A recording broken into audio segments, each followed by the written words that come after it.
Hey, what is up, everyone? This is Ete with another episode of Eco Lawn Science. Today, I want to talk about a product that I have been using for quite a while. I don't see a ton of other people who are using it, and I'd love to see more use it because of its effectiveness and its smaller amount of impact on the environment in comparison to its competition, which would be Roundup. As you know, the great Roundup debate, the lawsuits, all the things that are going on with this product, many are turning to look for organic solutions to Roundup, some alternatives. They're saying, well, I don't want to touch this stuff. I don't feel safe with it. What can I use? I want to find something else. And this is the product that I like the most. There are a lot of natural organic weed killers. We're talking non-selective, so that means we're talking about anything you touch with this, it's going to kill. So that was the purpose of a Roundup. You spray it in areas where you don't desire vegetation. So if you have dandelions in a lawn, do not use Roundup. People still do that. And the product I'm talking about today, do not use that either. It's made for areas where there's not grass or things that you want. So flower beds, driveways, mulch barked areas, parks, all these areas. If you want to clean up and not have to use Roundup, there are alternatives. You will pay more. There's no question that the products cost significantly more, but if it is your concern, these are the way to go. So I've tried all kinds. There's Avenger, there's a lot of clove oil, there's lemon oils, there's all kinds of things. My favorite is a product called Finalsan. Finalsan, Finalsan, is made by Neudorf. There is a Neudorf North America, which is up in Canada, the one that I have dealt with.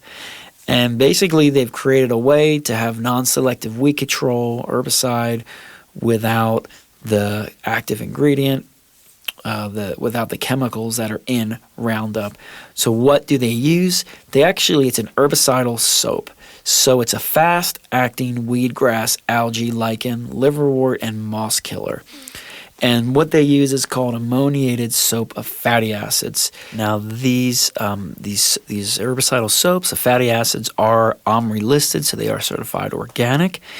And basically what they do is you spray the plants, the weeds that you want to kill.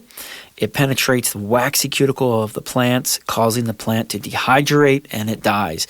And it is fast. I'm talking you spray a weed, depending on the temperature and the sun, it could be black in 2 hours, like curled up black.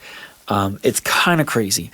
And it's OMRI certified, so you don't have the harmful chemicals that you may have in other non-selective weed controls. So I love it. Here are some of the tough things about working with it.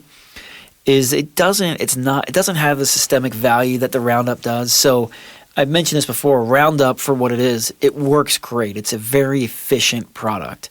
And so trying to get that efficiency out of an organic, I don't think we have that yet. So where a Roundup, you spray that weed, it translocates, it just fries up the roots. The Finalsan can do a great job, but it's definitely not as good as far as effectiveness on the weeds as the Roundup, but it's a lot. Well, actually, this is an argument. Some might say it's a lot lower EIQ, environmental impact quotient. Of course, others would say that's not true because Roundup has no toxicity in it. So there's the discussion that's happening out there. But I like this because you're not having to use the active ingredient chemical. The downside are you do have to mix at a higher rate, so you got to apply more active ingredient of the soap, of the fatty acid, which spikes the cost. Your cost is significantly more, and you don't quite have the efficiency that the Roundup offers, so you do need to come in more frequently. So on the label, it depends on how mature the weeds are, but it's often one part of the product, so the Finalsan to 5 parts of the water. So that's kind of how you would mix it for smaller, easy to kill weeds like dandelions. If you want something harder, like if you're trying to kill moss or thick algae, you got to go 1 part product to 19 parts water. So a big variance in the mix rate, but that's kind of overall, it's 5 to 1, 1 to 5. Like I said, it is a great product, but you will need to apply more frequently versus a product like Roundup. But again, if you don't want to mess with Roundup or with that chemical, then you have options. You just have to be out there like every 2 to 3 weeks to control new weeds from growing, versus like some of the Roundup you could spray and not have to touch it for a month or even longer. So definitely a cost difference. It really comes down to what your belief is for environmental impact and for safety for the user and for the people around you. This is the product. This is my favorite product. I love it. I use it a lot. And so there you go. If anyone's interested in using it, you can find it online. Again, as a homeowner, you're going to have to pay a lot for it because they've got to ship it from Canada. And I get pretty good pricing as a contractor in 250-gallon totes. I can get it down, 30, 40, somewhere around 30 cents an ounce, which is significantly cheaper. But if you're just a homeowner and you don't need as much as I do, obviously, and you're just using it here or there, I recommend spending the extra money and a little extra time for the peace of mind that this product can bring. Hope that helps. Have a great day. I'll see you in the next episode.